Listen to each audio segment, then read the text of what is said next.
Thank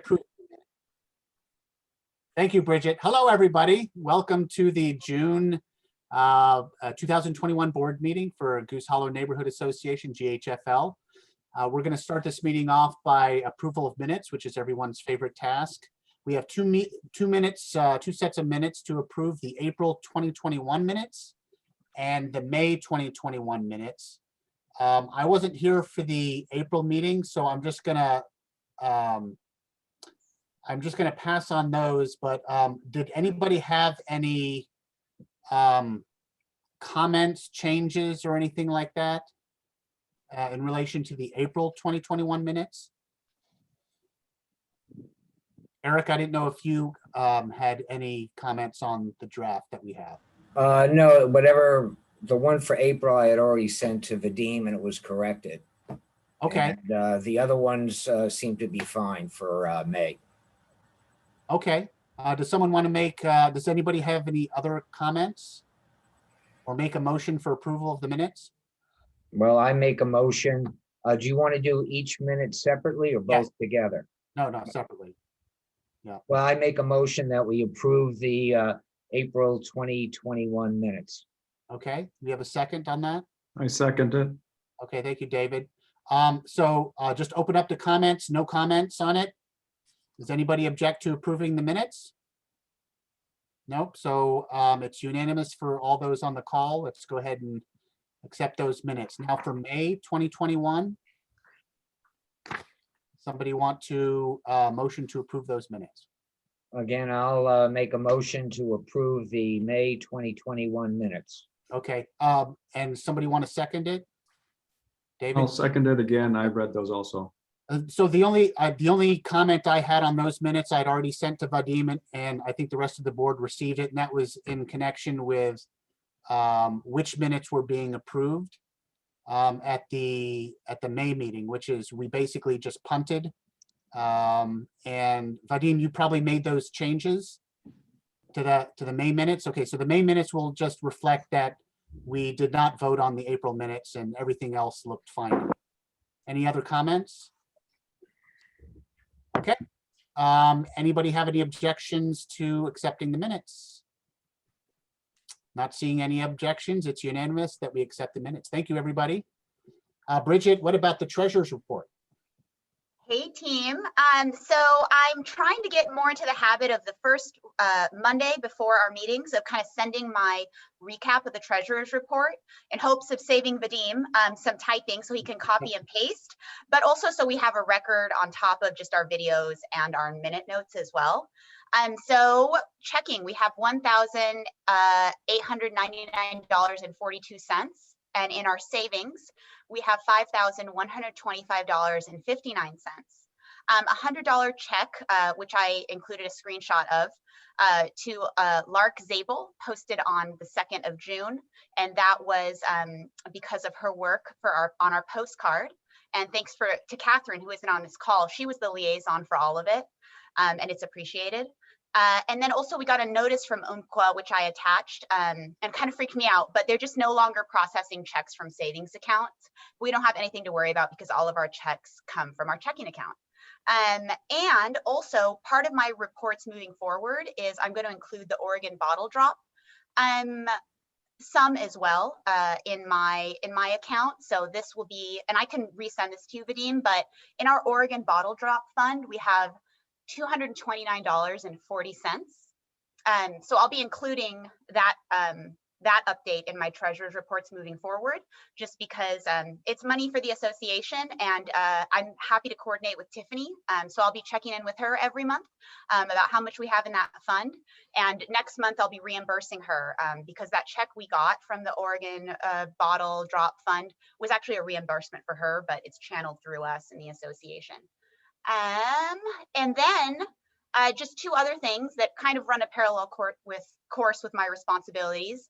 One, I'm recording, thanks to Scott, I'm recording these on the cloud, sending this to him, and they're on the YouTube channel. But when we think about our meetings in the future, we can invest, and I talked to Catherine and Tiffany offhand about, we can invest in like a microphone, and so people can dial into our meetings as we think about in the fall, possibly, if not sooner, about meeting in person. And so maybe we can all talk at some point, or this could be an action item or agenda item. And Scott, I should have brought it up. I'm sorry to take up time right now. To think about how we meet in the future and how we might be able to facilitate that for folks to dial in, or if we even want to do that. Oh, and I'm an Adopt One Block ambassador, so I'm excited. Over and out. Thank you. Yeah, Eric? Yeah, I had a question on the bottle money that we have. Is that included in either savings or checking, or is that separate? It's a totally separate account that's managed by the Oregon bottle drop company for us. They manage that account. We can check it anytime. That's why that reimbursement check came from them. So it's not pooled in our Umpqua bank account. It's a separate account that's managed by them. Okay, thank you. All right, any other comments on the treasurer's report? Yeah, Doug. Does the bottle drop account for nonprofits still get the 20% bump? That's a good question. I think that's only if you withdraw it and use it at a place like Fred Meyer, right? Yeah, I know, but I was just thinking. Okay. That's good. Okay, I guess we'll look into it. Does anybody have any objections to accepting the wonderful treasurer's report from Bridget? Any other questions? Okay, well, it's accepted. Thank you, it was excellent. Yeah. Hey, Bridget, let me just bring this subject up since you raised it about how to have these hybrid meetings. We actually talked about this at the Neighbors West Northwest meeting and how some neighborhoods have experienced problems with it. I'm not saying we shouldn't do it, but they've attempted to do it and it just wasn't easy to do. So I think there's a way that we can. My suggestion was to have a volunteer from Neighbors West Northwest, because they used to have a staff person attend all of our meetings.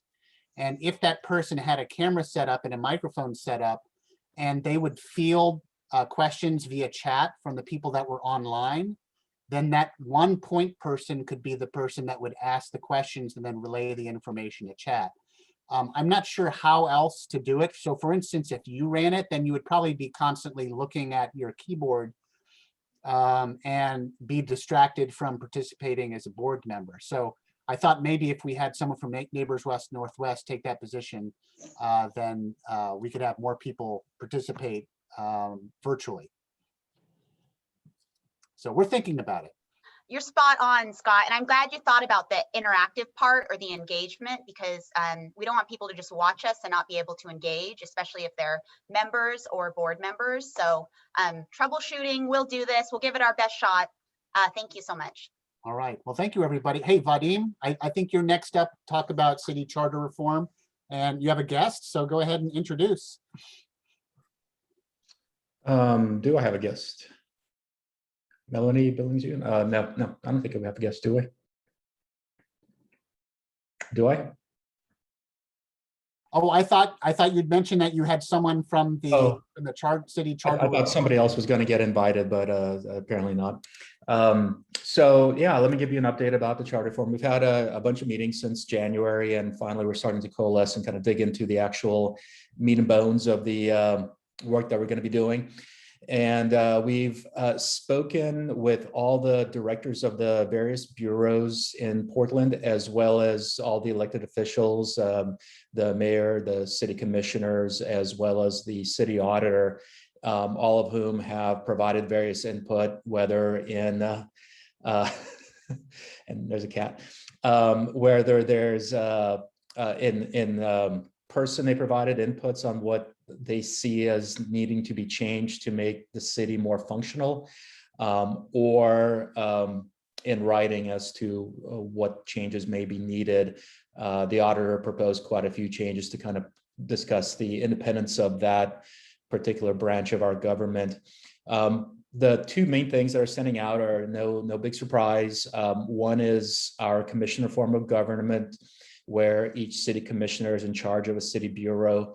To some extent also as part of that, whether there should be a strong city mayor versus the weak mayor system that we have right now, where basically Mayor Wheeler has the same authority as everybody else, the same vote as everybody else, and where he just basically proposes the budget and is able to assign the bureaus. That's the only difference between the mayor system here versus the city commissioners.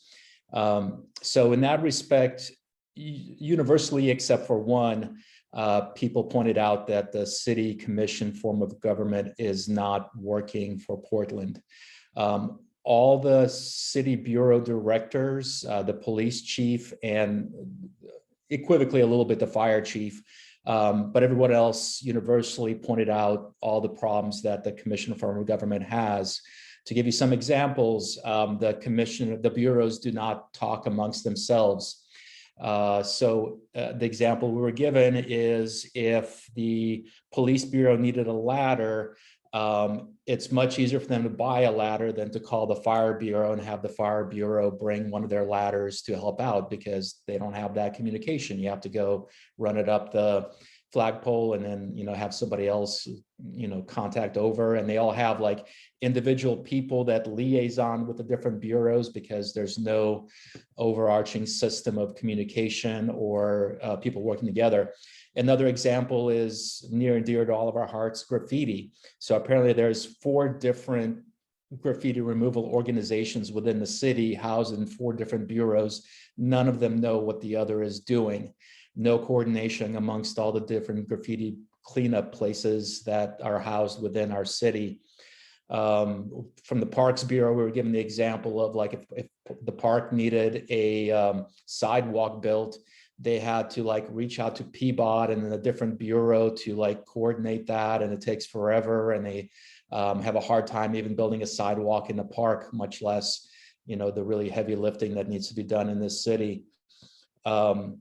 And they pointed out that if one of the elected officials in charge of a bureau was very fond of that bureau would get a lot of attention, would get the money, things would get done.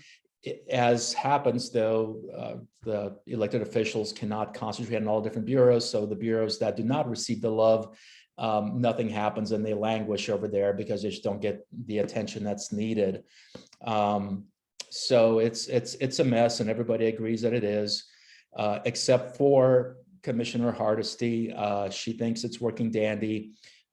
She came out and said that look around you, look at every other city in America, of which Portland is the only one that has a commissioner form of government, and all the other cities are doing badly, and Portland is not doing any worse, and so therefore our government works the same, or works equally as well as the other ones, if not better here.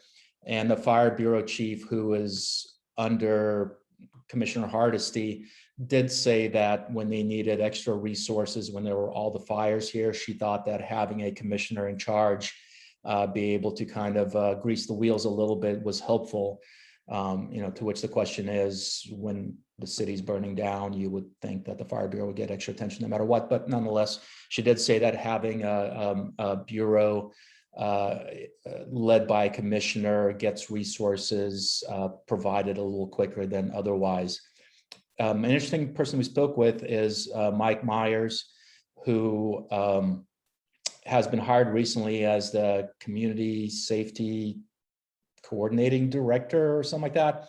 Anyways, his role is to coordinate amongst all the safety bureaus, including the police bureau, the fire bureau, the emergency communications, the 911, that sort of stuff. And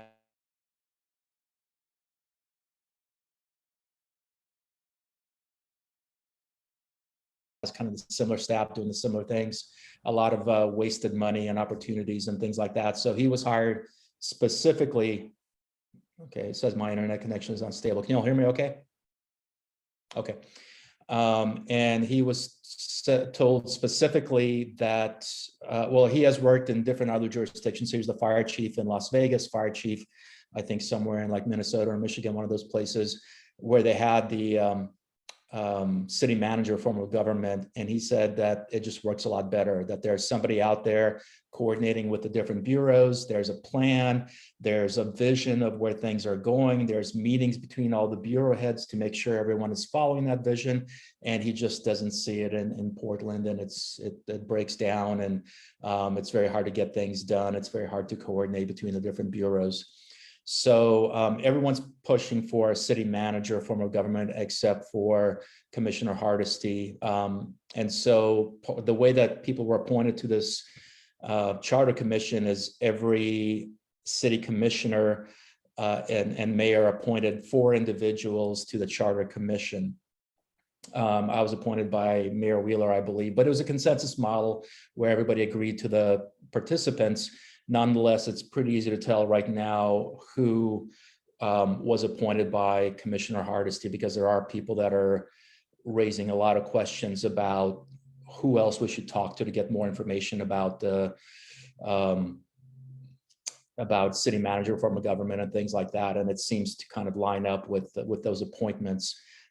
We need to have about 15 people out of the 20 vote to recommend something to go to the voters. If we have 15 people, it goes directly to the voters. If we have 12 people recommending a change to the city charter, it goes to city council, and then they have to vote for it, and then it goes to the voters. So it's very key to get at least 15 people to vote on any particular change to our charter, perhaps 12, depending on the makeup of the city government at that point in time and what the inclinations are of the city bureau of the city council. You know, the obvious lure of having a commissioner form of government is that, you know, you're in charge of multi-$100-million bureaus, and you can direct where money is spent, where money goes. You know, certainly you've heard recently about a commissioner that didn't like the Blue Lives Matter flag on a truck, and that particular company is about to lose their contract with the city because that commissioner's in charge of the bureau that has a contract with that company with the Blue Lives Matter flag. So things like that happen. There's a lot of authority that the commissioners have, and the selling point is that city manager sort of insulates the politics from the actual work that needs to be done by the city. The other thing, the other major issue is the elections that we have here and how to best represent the city of Portland. Should we have the at-large city council elections that we currently have? Should we have primaries? Should we have the voting system, or is there another voting system such as ranked choice voting like New York is going through in a little while, where instead of voting for one person, you can rank the top 5, and then those rankings can percolate up if somebody doesn't get the majority of the votes on the first go round. So there's things like that are being considered. Should we have district voting where there's perhaps more than 5 city council positions, and that would be expanded, and then there's going to be districts within Portland, so to theoretically get more representation from the east side, although right now ostensibly there's quite a bit of representation, but to kind of stave off some of the arguments that have been made in the past about inequalities or inequities in the way that the elections occur. You know, people are considering different voting methods and district voting as well. And then there's other lesser issues, but near and dear to people's heart. People want to create sort of like a preamble as to the values of Portland, you know, equity and those sort of things, and actually put it in our city charter. We've developed a couple working groups right now. So the 2 working groups will cover basically we'll delve more into the form of government we have and the elections, and then there'll be other working groups to deal with some of the other issues that there's a little bit of consensus on, not a majority of the Charter Commission at this point, but definitely voices want to look into other things. Some of them are like having a city bank, so I guess, so you don't have like a Chase or Wells Fargo managing people's money, but so stuff like that, you know, some things that are near and dear to people's hearts. We are having monthly meetings, and those monthly meetings are open to testimony from the public. Right now, we're getting quite a bit of testimony from, I should say, organizations that have an interest in a lot of this stuff, so that there's organizations that are pushing for certain voting, nonprofits that have an interest in star voting or things like that, or just, you know, general politics. The League of Women's Voters and things like that have come in and given their purview on what they think is important. And of course, we need more input from the general public, from the neighborhood associations, wink, wink, nod, nod. So I think if any of this rings a bell and you all are interested in it, I mean, this is a chance to really change the future of Portland. The commissioner form of government has come up in the past and for various reasons did not pass. But it is something that's being looked into again. City Club did like a really in-depth study and came out with some policy papers on that. Those are out there in the Google world and are interesting to read, I think. And like I said, bar none, we're hearing horror stories about the current commission form of government, how much money is being wasted, and just the general difficulty it is to move anything forward. If anybody needs a permit in Portland, you all know how difficult it is. And that's all because of how things are divided between the different commissioners and the different bureaus, and the difficulty it is to get things done and the difficulty it is to communicate amongst the different bureaus. And that makes it very hard to change anything in a quick manner. So yeah, I'll let everybody know next time we have anything important that comes up, especially in the subcommittees, I think where the work will get done, and maybe if anybody wants to sit in and listen to some of that stuff or provide input, but definitely every month there's a meeting and we welcome everybody to sign up to talk about where they think Portland should be headed. I'm open to any questions if anybody. Can I ask you a question, Vadim? If the vote on the form of government went to the city council, would that be a majority vote, or does that have to be unanimous? Do you know? It's a majority vote. And so if that happened, do you think they would go towards a city manager form based on what you know? I think so. So right now, pro city manager Wheeler, he is definitely pro city manager. He's definitely for anybody being police commissioner other than him. I think that he finds that very difficult for the mayor to have those two hats. And I think Mingus Maps is pro city manager form of government, and also Dan Ryan.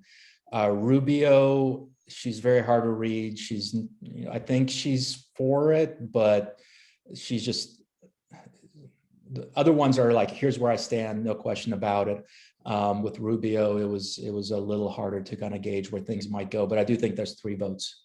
Okay. And then the other question was, when City Club did their policy paper, did they hire a consultant to look at it overall? I mean, was it that kind of a paper where they looked at it comprehensively, or was it just somebody from City Club that formed a committee kind of a thing? It's a committee. So they had a research committee. There were several people on there. It's an interesting read. I mean, they didn't do like a quick, spare time sort of report. I mean, it's fairly lengthy. They spent some time on it. I don't think they hired anybody to help out though. Okay, well, thank you. I didn't want to spend a lot of time, but that's very interesting. And then they put it before all the members of the city club, and it was voted upon as an actual recommendation of the city. So there was quite a bit of buy-in, and they're still sending out emails about that and advertising, that sort of thing. I think they do want district voting. They want more city council positions out there, and then districts rather than at large. And there could be various ways. You can have some at large and some districts. That kind of makes things a little more equitable in different ways as well. Tiffany, you had a question? I do. 2 things. Hey, Vadim, are you able to send us the link to the City Club recommendations? I think that would be fascinating on our own time to look that over. And that kind of goes into the segue of what I would like to talk to the Goose Hollow board members about is what would y'all think if we maybe do a guest presentation next month, July, on charter reform, and we can invite key people in our community that would have a good understanding of charter reform, and we could do a Q&A session for the Goose Hollow, our community. and to our members. And maybe we could also reach out to our respective neighbors, the other neighborhood associations around us as well, because like we are very lucky to have Vadim appointed by Mayor Wheeler for charter reform. Also too, Swirl has Melanie Billings-Yoon, who has been appointed as well. And I'd love it if she would come over. So that would be another guest speaker we could have come, or she could just sit and participate and listen. But I do know that the Pearl District and Northwest District, and also Alan Clausen on this call today, we all have interest in charter reform. And so I thought it'd be a great time to open that up in July. If all of you agree, we could also, I have a friend who is a city manager at a nearby city just outside of Portland, that we could actually ask questions to in a constructive manner, where we could say, what is it like being a city manager? What are the pros and cons? And we're not looking to critique Portland, but we're just asking about what are the efficiencies of the job. And, and if many of us have questions about it as well, in terms of diversity and representation, and these are the questions that us in the community need to know. And I want to know if you all feel the same way, if we should do that. If we do have a guest presentation, I would ask the board if an hour would be sufficient on the schedule for next month's board meeting.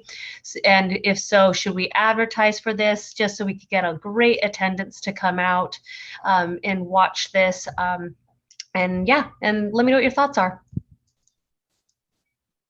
Crickets. So Tiffany, you and I have already talked about this. I think for the sake of trying to attract as many people as possible, whatever speaker that we get should focus their talk on what it means for the neighborhood. Why should we as a neighborhood care? And it could be like, how has the current commissioner system failed us as a neighborhood? When we've asked for something, because of duplication of effort or inefficiencies or something like that, there's been a delay in us getting attention on something or something like that. So if someone can say, here's why you, Goose Hollow Neighborhood Association or Pearl District Neighborhood Association or Swirl, here's why you should care. Because I think for most of us, we'll say, well, that's just, it's a very wonky argument and it really doesn't affect us. It's, it's either commissioner form of government or city manager. Somebody is going to be making the decisions. How is it going to affect us? We can't see it. So if they can give us those answers, then I think that would be very useful. Certainly useful for me, and I would suspect useful for other people attending the meeting.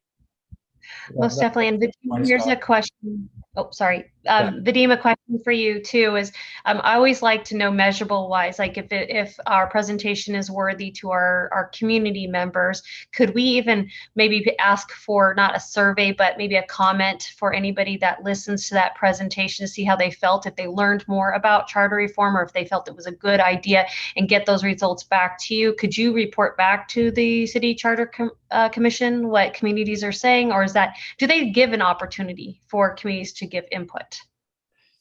Yes. So to address Scott's point, the prime example is Office of Neighborhood Involvement to Office of Civic Life. You basically have the commissioner in charge who has a philosophy about the relationships between neighborhood associations and the city, and all of a sudden you're on the verge of eliminating the neighborhood associations, under cover of night almost. But there's other ones I can give, some of the other things that are raised, such as, the permitting system and how the city deals with homelessness being put actually into the city charter, and some of the things that, we're certainly dealing with on a day-to-day basis in every neighborhood is going to be discussed at some point in time. And then with respect to the feedback, yes, I can bring it to the table for sure. It does have more punch, I think, and will be heard better if it's from other individuals. So once again, I think it would be very important if somebody from Goose Hollow Neighborhood Association were to give testimony at one of our meetings, and I can certainly, amplify some of those points, but I don't want to be the direct person on behalf of that because it just won't carry as much weight. Well, I'll just chime in because I don't want to be crickets either. This is so helpful. I honestly didn't even know what the charter was. And then when Scott always puts together his lists and I clicked on the website and I read more about it. The work you're doing is so necessary and it's just so appreciated. And also your ability to break down information that's kind of intimidating and overwhelming, especially when we're inundated and stuff. We're just so grateful. And like you said, if you ever need anyone, I did fill out, remember when you needed testimonials with the Portland Police? I filled that out. And I love how you and Tiffany just kind of tag team together and let us know, hey, where do you need us? And you also don't tell us what to think, but you really do share the information in such an eloquent and organized fashion, the two of you. So anything we can do, I'm not as poised or as articulate, but I do have a little bit of time. And I'm here to help your efforts. And I just want to say that on the record. Thank you. I do appreciate that.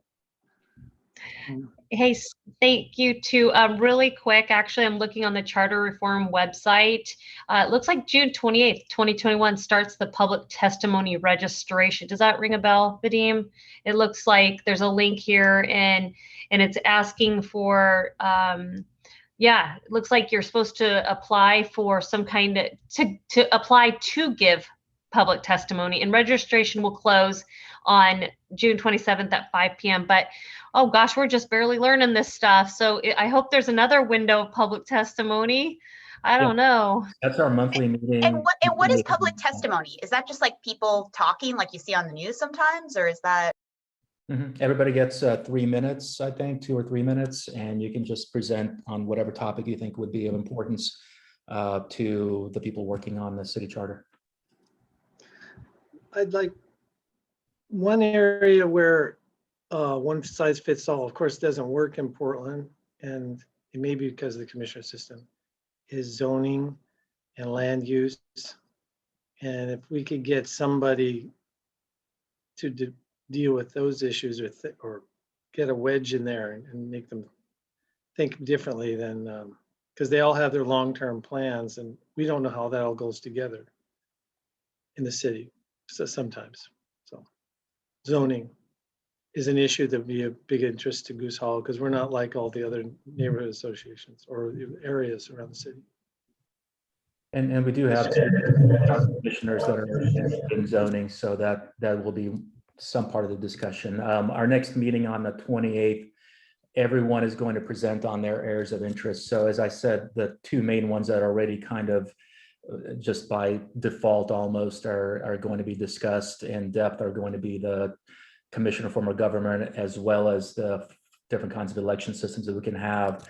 But like other ones, I'm going to read through these real quick, but police accountability, homelessness, Prosper Portland, and economic development, centralize and standardize some services, budgeting and contracting, expanding voting rights, auditor's office, permits, embedding community values into the charter, mental health, zoning, campaign finance, municipal bank, open accountable elections, workers' rights, racial and gender justice commission, tax governance, and equity. So I ran into like interest from the most people to interest at the very end of maybe one of the charter commissioners, but there's something in there for everyone, including zoning.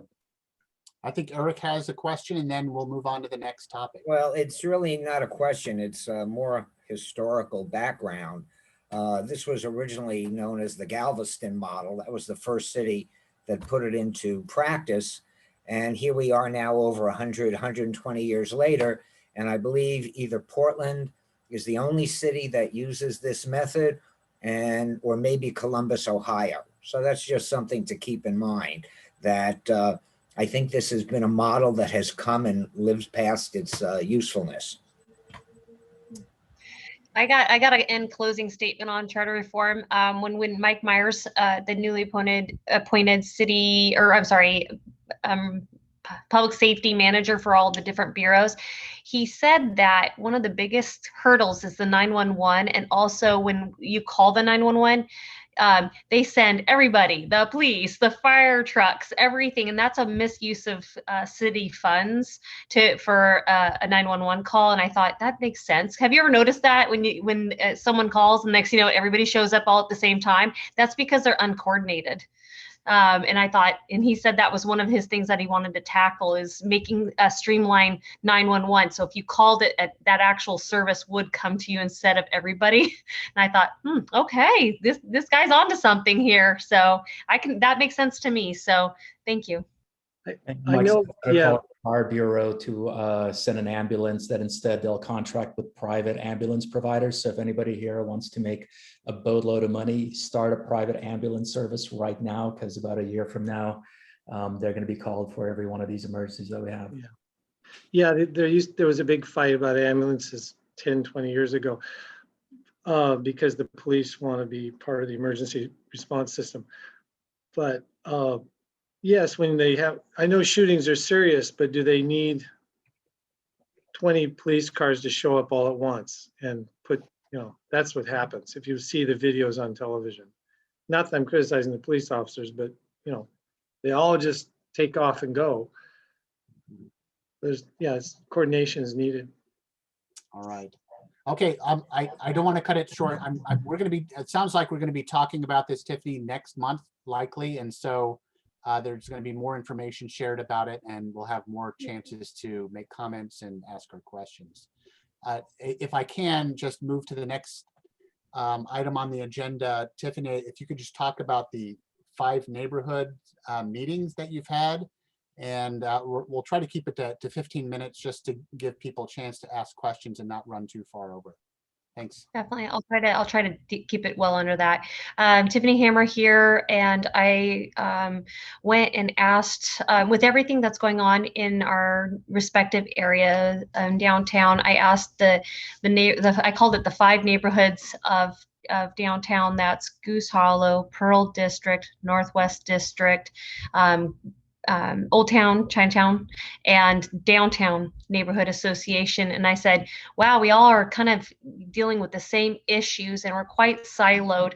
And maybe this is the time to, and we're seeing things in our other neighborhoods that impact ourselves as well. Maybe this is the time to merge together and talk about the common issues that we're all experiencing. As you all know, of these 5 direct neighbors right here, neighborhoods, we all are experiencing things that maybe not every neighborhood in Portland might be feeling right now, right? And especially over the hill as well, people don't feel like we do. So many of the neighborhoods of downtown, those 5 core right there, felt the same way and said, yes, it is time to start having monthly meetings and connect with each other. We need to work with each other on some of these issues. And I can tell you what those issues are. But what's interesting is, hold on one second. Can you get this dog out of here? Thanks. Move the dog away. Okay. Sorry, I got a puppy and he's chewing on my foot. And I'm having a hard time thinking. The 5 neighborhoods of downtown that I just rattled off their names, we're actually now 6 core. We call them 5 core neighborhoods. Now we're 6 core because, as you all know, Swirl is our respective neighbor right there. And they actually expressed interest as well that, hey, your concerns are our concerns too, because we're super close to you and we can't ignore you either. And so the 6 neighborhoods have actually got together and we had a meeting for our first time. We shared a public safety livability meeting, and it was on June 2nd. And the Pearl District, they are just fantastic. They facilitated this 6 core neighborhood safety meeting, and I'm just absolutely blown away. It had over, I think, 50 people participating in all of our different neighborhoods, and we kind of did a round robin, where we all looked at each other and said, what are the great things that are happening in your neighborhood, and the not so great things that are happening in your neighborhood. And then let's also talk about the issues that we all share and what kind of action plan we're going to do together. And so when we went around the table, we all were in consensus that we all 6 neighborhoods have a problem with trash abatement concerns. And so we all are in alignment that we have to do monthly trash cleanups in our areas and our boundary lines. And we need to understand where the trash concerns are, our highest impact need, and we advocate for a neighborhood. That's whether we do a monthly solve cleanup where we volunteer, or we adopt a block, or we follow the Clean and Green initiative of Sam Adams. And as you all know, June 25th and 26th is a citywide Portland Pick It Up trash event. And I am just an absolute fan of Solve because they are just great at getting volunteers together. They keep your volunteers safe and they can remove the trash quickly. And they also deal with the biohazards that are super complicated when volunteers go out there.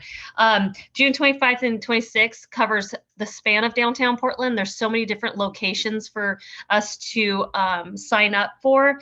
I'm just gonna kind of loop in Goose Hollow a little bit here. We have been doing Solve cleanups for the past year. That is what has gotten us by. Without those, we would have been even more trashed out. And sadly, we are now not in the rotation of a monthly cleanup. And I asked Solve, so it's June 25th and 26th, there's no location for Goose Hollow. And if you all been helping me out, you know that the Timber Stadium hosts a Solve cleanup once a month, as well as the second cleanup is the 405 corridor. And that those two cleanings happened in May, but June, there's no cleanup for Solve in Goose Hollow. So I'm going to go on my own volition and clean up the trash and put the bags and then take it to one of those other locations on June 25th and 26th. So I just encourage all of you all, just like the 6 core neighborhoods, please volunteer for one of these locations or help Goose Hollow. You can PM message me on the side about that. And then Old Town Chinatown's having theirs on June 30th. They're kind of on the tail end of it. It's a little bit more complicated over there, right? Not just anybody can go strolling over in Goose Hollow or Old Town Chinatown. Anyway, the second concern that the 6 neighborhoods shared was graffiti abatement. Ta-da-da! What's great about graffiti abatement is we know the city has one contractor, but they're getting money to bring on more contractors. That takes forever. So once again, the responsibility of graffiti abatement falls upon the community to help itself once again, just like trash abatement, now graffiti abatement. And so a lot of the 6 neighborhoods, I actually met with Northwest District today. We all are trying to find someone appointed at the community association that can be responsible for graffiti abatement. That means like corralling your volunteers. That means, can you please get this puppy and get him away from me? Gracie, I need the dog. Oh, can you move the puppy away? Sorry, everyone, home meetings. Anyway, graffiti abatement. There's 2 types of graffiti abatement the neighborhoods talked about. And that is your general graffiti abatement. That's where you look around in your neighborhood. And I said to the 6 neighborhoods, find your eyesores that need extra help.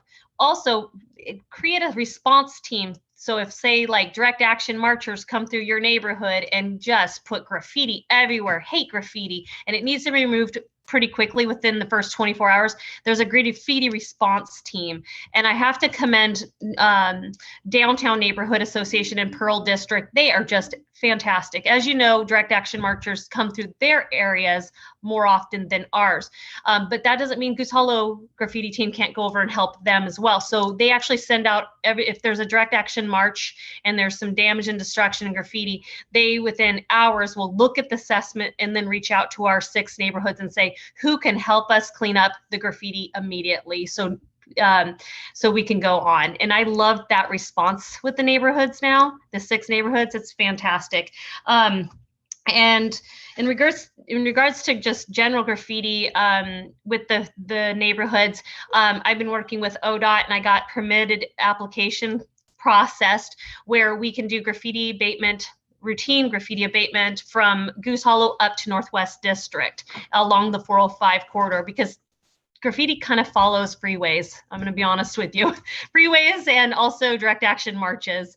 So between our 2 neighborhoods, we can communicate to each other. And let's see, the third thing that the 6 neighborhoods thought was very important was testifying letter campaign writing. And I was just super proud that the 6 neighborhoods said, we are going to talk amongst each other about issues and concerns, and then we're going to put together on the table a letter. And we are going to share it with the 6 neighborhoods and see what they think and get their feedback. And if we all are in consensus, we can do a letter campaign and spread it out there and start communicating. And that to me shows unity. We're taking care of our neighbors. And I'm going to give you an example of the 6 core working together.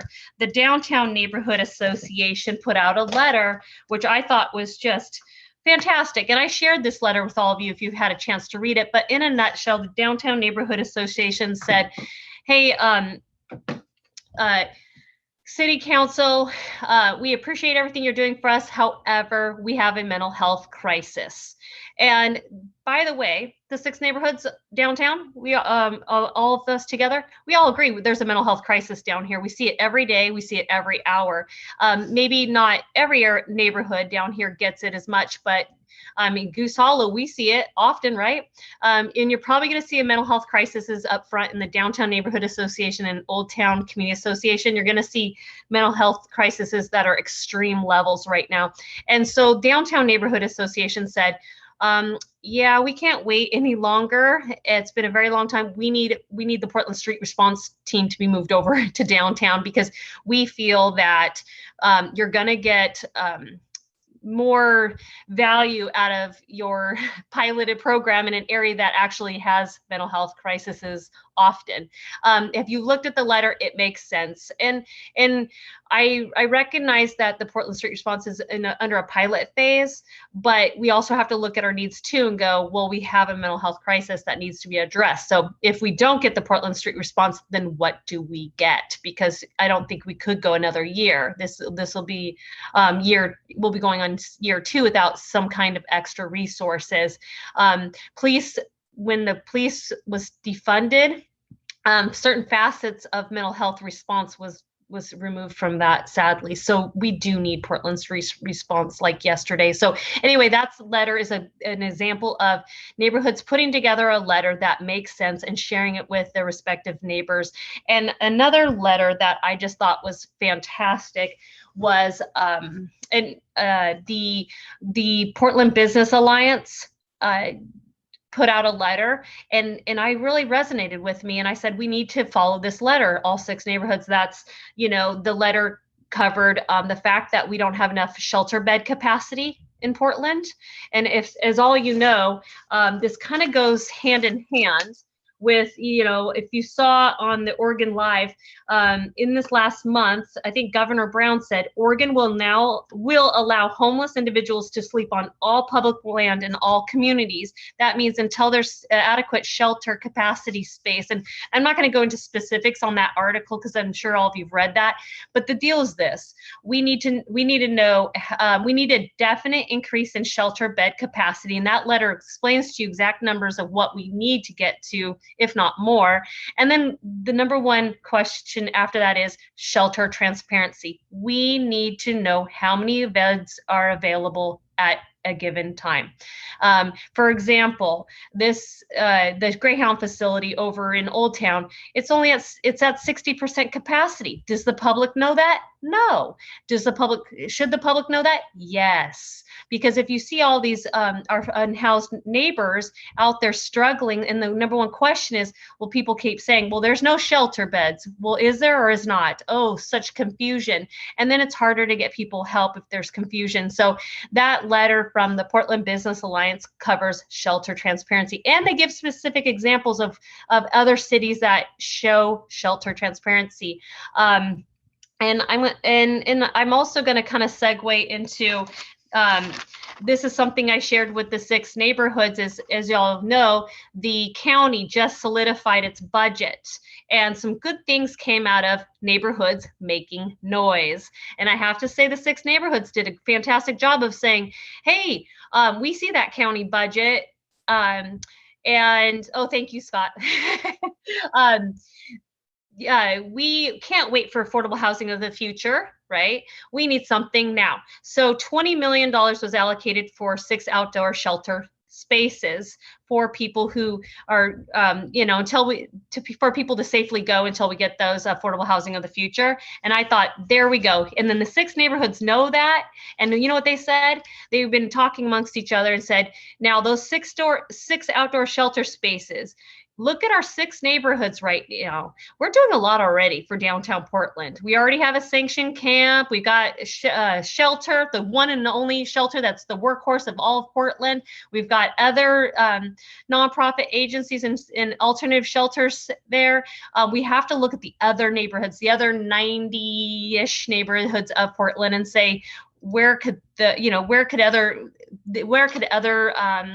other communities support this this need right now for Portland. So that's the 6 neighborhoods working together.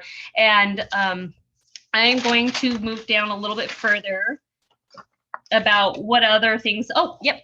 Here's another thing that the 6 neighborhoods talked about: House Senate bills. I was absolutely proud of the 6 neighborhoods. Right now, you're going to see the House Senate putting through so many public safety bills right now, and they're blowing past, and we're like, wow, we're on a swivel. So the 6 neighborhoods recognize that we need eyes on all these bills, and we need to understand what these bills mean. And so I was really proud of Northwest District. There's a gentleman by the name of Rob Fulmer.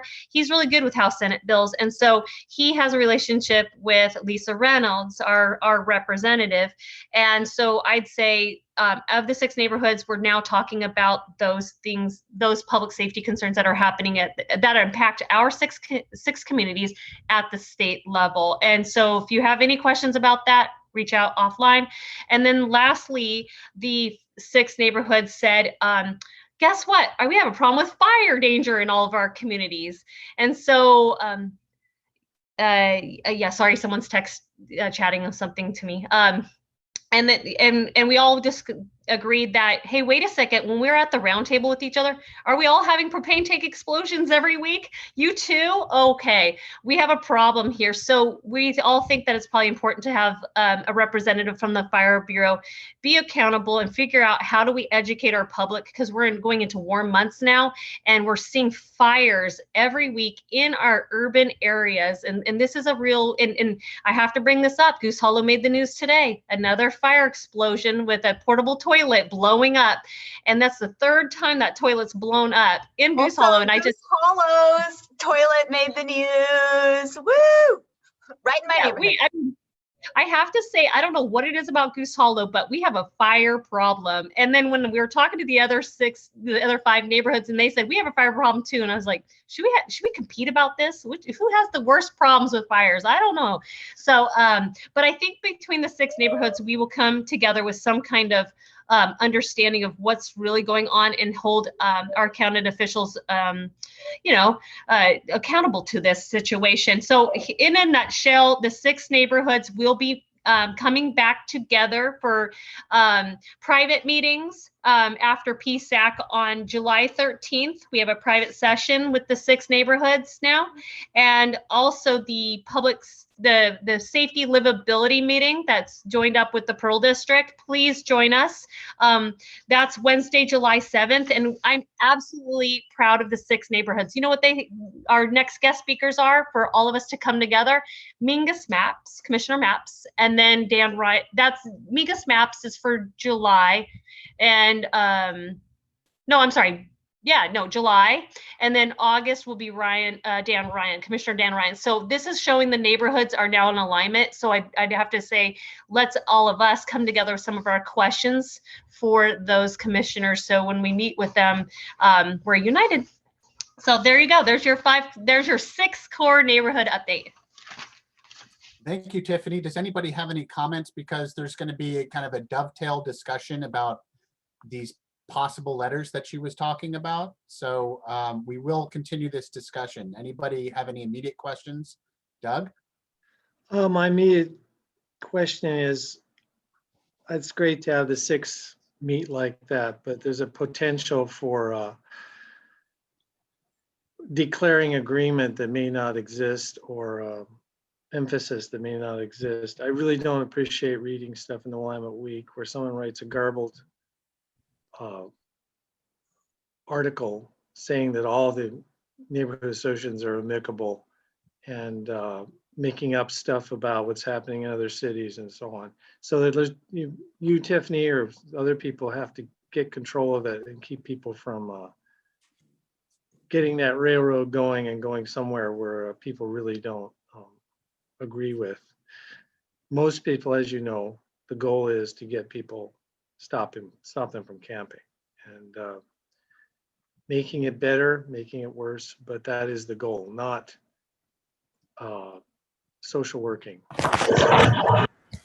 That's just my opinion. Yeah, Sherry?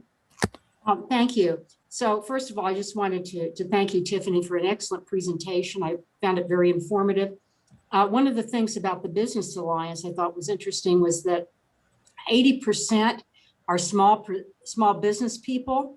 And I thought I was thinking about that because, you know, in this progressive city, there's sort of the perception that that if you're in business, that somehow you're like this wealthy multinational corporation, and hey, these are mom and pop, you know, businesses, a lot of them immigrants and whatnot. So I like the fact that it was showcased the 80% are really small business people that are really, and especially after the COVID, they're hanging on by the skin of their teeth. So I like that perspective. And two, I wanted to know, you know, how we're going to be testifying. Did I understand that correctly? We're going to be tested with it, but we'll have an opportunity before City Council to bring up some of these things. Did I understand that correctly or no? Sherry, is that question directed at me? And if so, I think that there's so much testifying potential and so many different facets of public safety right now, and you know, just advocating for the neighborhood. I think if we have specific dates, I think Vadim and I on the safety livability committee, we will let you know what those dates are and let you know in advance so you can gather your thoughts and be able to testify. But at this moment, I don't think there's any dates right now that I could think of off the top of my head, unless you know, Vadim. I do not. Yeah. No. Okay. Hey, Eric, do you have a question? Hi. Well, it's actually directed to you, Tiffany. I know originally the 5-core, 6-core neighborhood was supposed to be for 60 days. You just indicated in August having Sam Adams or whoever speaking. So is that now going to be ongoing, or are you going to go back to your public safety meetings every 60 days? Okay, so Erica attends the PSAC meetings that I'm a part of, and there's two separate meetings that's occurring here. The 6 core neighborhoods have slated time at PSAC to gather their thoughts for the more action-oriented items, because as you all know, the other meeting that takes place is the safety livability meeting that happens at the neighborhood association level, and that one is more to open session to listen to the concerns of the neighborhood and gather the thoughts around that. And those safety livability meetings that we're joined together are for the next 8 weeks for the summertime. And I thought that would be a good strategy right now because we're going through a lot of changes in downtown. And I thought maybe joining our safety livability meetings for 8 weeks would be good. And then after that, the 6 neighborhoods can decide if they wanted to break away and just kind of do their own thing after that, or if they like the idea of knowing what's happening in their respective neighbors. That's kind of helpful. And you know, so back to PSAC's helping hand to the 6 neighborhoods in helping creating action items. That's more the, you know, the letter writing and also understanding the House Senate bills and other action items. So does anybody have any questions about that? And you're right, Eric, at some point PSAC is going to look to open up more time for other member issues and questions. So it's not going to be just so focused on the 6 neighborhoods concerns, but with the reason why we did that, we allowed that airtime at PSAC is because the direct action marching that was happening through the Pearl District and the destruction at night was such a problem for everyone. It became a concern for everybody. So we did slate time for that. But I have to bring awareness. We haven't seen violence like direct action marches. I think, don't quote me, but maybe we have respite for the last 45 days. I think in April 15th or 17th was the last time we saw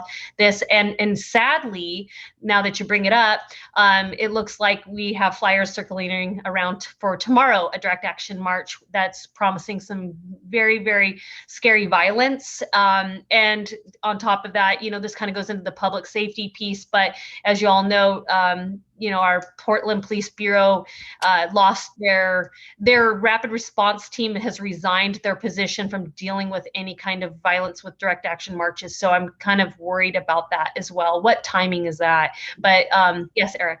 Yeah, no. My question though is, I know on July 7th, the GHFL Livability Committee will be meeting with the other core neighborhoods. So will that be in July as well as August? The safety livability meetings that are joined for temporarily in July and August, those will take place the first Wednesday of every month, and that's at 5:30 p.m. Right. No. Is I that understand that, but we already did it in June. I thought it was going to be for 2 meetings. It'll now be for at least 3. And will Okay. you be sending out through Goose Hollow to our right. membership to join that on July 7th and whatever the first Wednesday in August is? Yes, and most definitely. And you're right. Actually, Eric, you're right. I think I said for 8 weeks, and that would be June and July. And technically, I kind of think with everything going on, maybe we should go to August if you're all okay. And I should ask the whole district. Yeah, just to get us through the summer. Papa wants to talk to you. Sorry, I thought you're talking to me. So I'll come back to you guys and I will communicate in advance as well as what the safety livability agenda is going to be. And I would like to ask our neighborhood too, like what of our concerns as well, especially if we have commissioner maps lined up. I would love it to tie that safety livability piece into what his interests are. So I'm going to go to Commissioner Maps and find out what he would like to talk about and bring it back to all of you. And then maybe have you bring me your questions, and you should participate actually in that meeting. So bring your questions with you. So is that fair, Eric? Yeah, no, you answered the question, and I think this segues then nicely to the 2 letters in the motion for public safety as well. Could you, all of you, did you all get a chance to look at that letter? I'm sorry. It's been a long week, and I thought I got it out there. And then I also, to Scott, I need to clarify. I was hoping I don't want to recreate the wheel on those letters because I thought they did a good job of writing it. I just was thinking maybe Goose Hollow, and this is your opinion, I want your feedback too, just a cover letter that says that we support what our respective neighbor is or business alliance is saying that we need it as well. How do you all feel about that? Like a cover letter, very simple cover letter that says we support this letter? Well, let me ask you, do you have a motion prepared? If not, you can propose a motion that the Goose Hollow Foothills League board endorses either separately or jointly the 2 letters, one from the Portland Business Alliance or one from the Downtown Neighborhood Association. We could do 2 separate motions or one, but it's really just saying that we, the GHFL board, wholeheartedly endorse the following letter from Downtown Neighborhood Association, and then send a copy of that along with our endorsement. Great. Relatively How about I'm going to put 2 separate motions on the table because I don't know how you feel about both letters, and let's separate them out just so we make sure there's no misunderstanding. I'd like to put the first motion on the table to endorse the first letter, which is from a Downtown Neighborhood Association addressing the Portland street response concern. And I would like to wholeheartedly endorse that letter, supporting that letter. Do I second it? No. Scott, did I say that right? Hey, so you did a good terrible. with- motion and Bridget has seconded it, which means that triggers a discussion. Anybody have any questions? Or I just have you'd like to raise? just a brief I imagine that Portland State University is also in favor of this, isn't it, Tiffany? Since they'll get a lot more data from downtown than they were getting from the Lentz neighborhood. Is So David, great question. I did not personally reach out to PSU, but I have a feeling that data is important and they probably want more data. And that's kind of what the letter was alluding to, is they just are still collecting data. And honestly, we had a guest speaker from Portland Street Response at PSAC the month or 2 months before, and they said they were having a hard time with getting data. Yeah, it was an issue. And so that concerned me as well. And I think I kind of even made a joke, I can get you data. Let me show you where some data's at. So, but I understand too, pilots need to be able to be a pilot. They need time, they need data and all that, but we're also in a crisis as well. So we need to figure out what to do. So I went off on a tangent. Back to the motion. If we don't pass this motion as a group collectively under Goose Hollow, the only other option I'd have to say, if anybody's uncomfortable with this letter, is we all individually write to support this letter if the motion's not accepted. Right, Scott? Yeah, absolutely. It gets a little complicated in the past. When people have supported things individually, they need to make it clear that it is their personal position and not that of the board, which gets a little awkward or something like that. But yeah, I think that we have enough discussion here to, unless anybody else has any other questions, just go ahead and vote on this. let's vote. Great. It looks like I'm trying to multitask. I'm looking at the chats here. It looks like Melanie, you like it. Pass it, support it. Yay, that's good. So good feedback. And anybody have any negative feedback, please raise your hand now, because I care about all of you, and I don't want us to have any feelings that are not shared about this or concerns. I just don't see any hands raised. Eric, I see a piece of paper in hand. Oh, there we I was just going to say, this does not have to be a unanimous decision. It just has to be a majority decision. Great. Right. And I should Okay, also well- make clear that the letter that we're voting on, which is the one written by the Downtown Neighborhood Association, does involve Goose Hollow. I just want to read this one sentence. The DNA would like to propose that the PSR pilot be moved to the downtown neighborhoods, plural, downtown, Old Town, and the Pearl and Goose Hollow, and the pilot be expanded to include late night activities when a great deal of activity takes place. So really that this is just going to benefit us as well, not just downtown. I have to say thank you again to the Downtown Neighborhood Association for looking at the respective neighbors and knowing that they selfishly could have said, we want the Portland Street Response, but they said, well, you've got these problems too, and we're all right here together. We might as well share this essential need. Yes, Sherry? Oh, your mute's on. Sorry. Sorry, I was trying to. It's excellent. I don't have any other comment other than that there seems to be a problem with the shelters, in that there are a lot of people that are unsheltered, but they don't want to go into the shelters for whatever reason. They complain that people are stealing their stuff, or I don't know what it is. So I don't know how to address that, but somehow I feel, and that doesn't have to be this venue, this particular thing, but I'd really like to get involved with something that addresses, motivating people to take advantage of what is out there and not to say no. I mean, you work out on the streets with these people, you know them, of course, better than I do, and probably have a much better idea than I do how to get people to not be afraid to go in there and be trusted. And So Sherry, I'm going to answer this really quick, because this motion's for Portland Street Response that addresses mental health. But what Sherry's saying is that we actually have, in the news, they said 4% return in terms of outreach to our unsheltered folks on the street. Only 4% of people actually made it up off the street and out and accepted help. And so I just want to bring awareness that Commissioner Jayapal in the county's budget that just got approved got $425,000 to bring on 5 organizations to do community street outreach to our unsheltered folks to get them the helping hand up. And this is what I've been saying about Goose Hollow.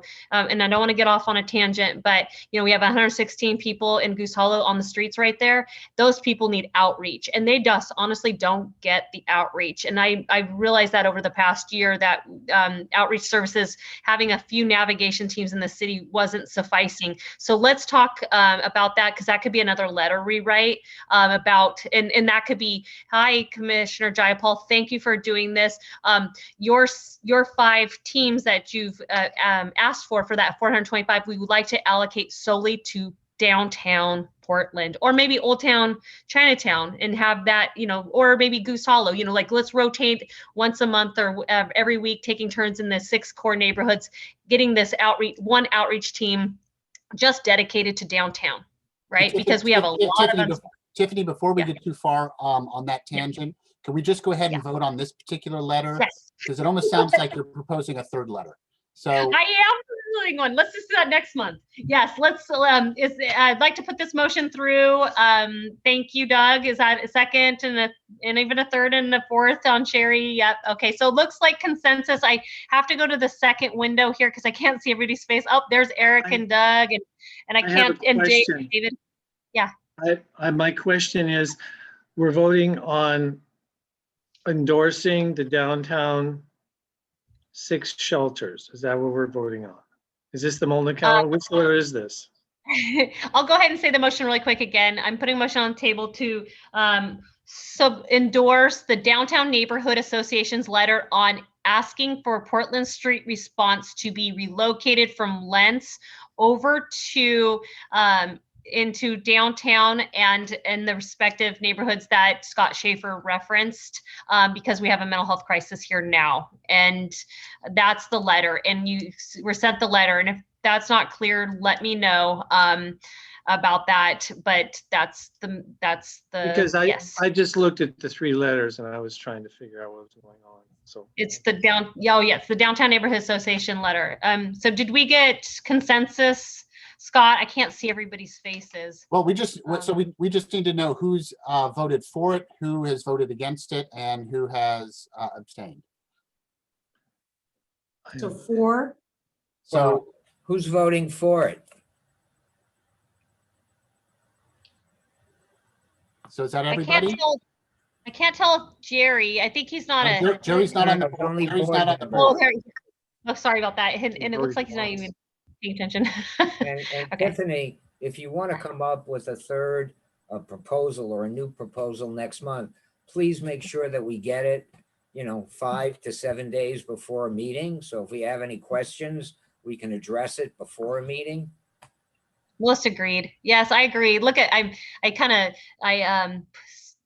threw this right up on top of you all. I'm so sorry. Here. Thank you, Eric. I agree with you. With this letter campaigning, we're new at this, but guess what? Hopefully next month will be more streamlined, right? The second motion I'd like to put on the table is for the letter, the Portland Business Alliance letter, addressing the fact that we don't have enough shelter beds that needs to be raised. And we also need shelter bed transparency, like another city they referenced in the letter. And I wholeheartedly support this, endorse this. I would love it if Goose Hollow did, because we need transparency. I'll second that. Okay. Discussion. Anybody have any questions about shelter capacity and tracking? Anybody have any questions about the case that was cited, the Boise case, and why that's made it more difficult for cities to regulate? Well, I just want to say with Portland Street Response, right now they only have 1 team and they work, I think, 9 to 5. I know that it went before the city commissioners to expand the program, or even to starting to get people trained. And it was determined by the council that they want to see what the results are first. And so this is, no matter what happens, it's this one response team. And whether they send them to our neighborhood or not, it's really not going to solve the problem because they only work for 8 hours. So if something occurs at 11 at night or 3 in the morning, there's not going to be a response. And so you just need to be aware of it. And hopefully, even with the Portland Business Alliance, where they're saying, hey, use modern technology so that everyone can get on the same page. So it's a step in the right direction. But unfortunately, we only have one team of 3 people, and that's it. And that's kind of the third letter I mentioned that I'll probably spring up on y'all next month, is the fact that we just got $425,000 funding for those outreach teams to get people into the shelter system, which it's sad that we're working so hard and yet our resources are so far away, but we have to be able to say right now, hey, we need a team over here, right? Or we need a shelter space over there. So anyway, I'm not going to get in the thicket, but back to the motion. Are we all comfortable with saying that we support the Portland Business Alliance? Yes, Sherry. Yes. That's a yes. Are we voting? Yes. Thank you. Yes. We just put our hands I would up. I'd like to react to Scott's question about the Boise decision. You're a lawyer and I'm not, but the Boise decision never said it was all right to camp out, and they never said they didn't have enforcement to abate it. And that wasn't the reason why they had the Boise decision and why it took so long. I did read that, and it's still illegal to camp on the streets of Boise, Idaho. And it didn't, despite what the Willamette Week said and the Chamber of Commerce said, there was no approval of it. And it was a kind of a punt by the forces that wanted to get rid of the laws concerning street camping. It never went that far. It had to do with the constitutional rights of the people, and they had to put that language in. But they didn't outlaw camping, and they didn't say it was something that had to be tolerated. Okay. I put in the chat, it's House Bill 3115, or 3115, excuse me. If anyone wants to reference this House bill that Governor Brown is pushing through, or has pushed through, about this sit, lie, sleep, and keep warm and dry on public property in most circumstances. If y'all take time to look at that House bill. I have a hard time wrapping my mind around House bills. So I'd say to the Goose Hollow board, please look at this. Give me your feedback. And this is something we could bring back to the 6 core neighborhoods as well, because it's confusing, right? I mean, because almost make it sound like that anyone can camp in any public space at this point. And that makes me think, oh my gosh, is our waterfront going to have tents everywhere, right? And I just don't understand. And I don't want to also work up fear as well. Like, what public space are we referring to? And is it everything? Is it? I don't know. So here's House Bill 3115. Please look at it and tell me what you think. Thank you. Let me put a finer point on the legal decision and what it says and what that means. And there is some uncertainty with how it's going to be interpreted. But the way I read the decision is that if a city institutes an anti-camping ordinance, that it has to ensure that the homeless population has a safe place to go. What is not clear is that if you have, for instance, 4,100 homeless people like they do in Portland, and we don't know what the current count is, but let's just say it's 4,100 like it was 2 years ago. We don't know if that means that there has to be 4,100 beds available before they institute this, or that there just has to be one available bed for the one person that they're approaching and say, there's a bed available for you, either move to that bed or move off the sidewalk. So that's where the tracking piece comes into play, because we don't know where those beds are. We don't know how many beds are available. And so if you can interpret the case to say, as long as there's a bed available for that one person that you're approaching and say, move off the sidewalk, then it doesn't violate the 8th Amendment of the Constitution. What that means, realistically, if that's the way that you interpret it, is that they can have 200 beds available for the 200 people that they definitely want to move off the sidewalks because they're creating a lot of trouble. that they don't necessarily need to have the 4,000 beds available. Because frankly, the number of homeless people is very fluid. We don't know if it's 5,000, 6,000, 3,500. We don't know what it is. So how is a city supposed to have enough beds? What a city can do is they can say, we definitely have a bed available for that person. And then they move on to the next one and they do the app and they say that bed is filled. Just like Travelocity or, whatever it is, they know it's filled. I guess Philadelphia had the shelter app, which I tried to look up, and although it's been in use since 2012, I couldn't find any information. So I don't know if they're no longer using the app or not. But there's a technological solution to figuring out how many beds are available and where they are. So if they can approach somebody and say, you go to this location, we've just reserved a bed for you.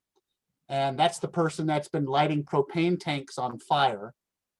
And that's the only way that you're going to move them off the property. And they refuse, then you can move them off the property because the ordinance says that the bed's available and you can't do any camping there and we have a space available for you. And I'll go one farther than that, Scott. It's not even the ability to legislate whether somebody that's blowing up a propane tank can be moved. There's other laws that don't even concern this at all. So if someone is breaking into cars and setting them on fire or doing all these other things, that they could be forced to move away from that area. It's only about loitering, people camping wherever they want. That is prohibited, or you can't illegalize that just to have people move unless they have somewhere else to go. But you can still enforce other laws such as I think, what do we see all the time? People chasing other people and threatening other people and all these other stuff. Those laws can still be enforced no matter whether you're homeless or not homeless. It's just the vagrancy laws that we're concerned about. I don't think it makes a difference because no laws are being enforced. But at least if somebody were to at some point in time want to enforce a law out there somewhere, there's a distinction about that. And then there's the undercurrent of people coming to Portland who want to camp out, and the laws say you're not supposed to do that. And the way to get them to move is to make it uncomfortable for them. And then this goes below the law, and you move, you get people, you make people move and say, you can't do this. And here's a bed you can go to. And in San Francisco, that's what's happened. San Francisco has been cleaned up a fair amount. I have one person who lives there that I know. And that's basically what they're getting around to. You're not supposed to be here, you have to move. And you go over here. You're not going to go over there. Well, it's either jail, leave town, or move. And that's what it's going to end up as eventually. And it may be the undercurrent, the wrong, people, the civil rights people may interpret that as being illegal, but the goal is to get the people out of town who just coming to town for the spring and the summer and the nice weather and to hang out and take drugs. And that's a real mean thing to say, but that's what happens. So that's the way the law is going to be implemented, probably. Can we get back to the main issue of either get back. voting yay or nay on this and move on? This is a great conversation, but it's not moving the needle for our meeting. Right. Yeah, time's getting late. Sorry about that. Yeah, it's moving the needle, but the needle is the minute hand on the clock, Eric. That's the needle. Yeah. All right, so And let's go Melanie- ahead and vote to support this letter from the Portland Business Alliance that talks about increased shelter capacity and a technological solution to tracking available beds. Hands raised.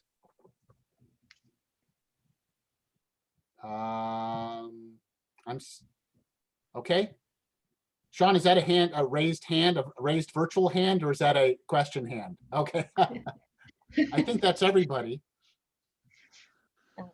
Fantastic. Thank you, everyone. And if you have any letter suggestion ideas, let's talk.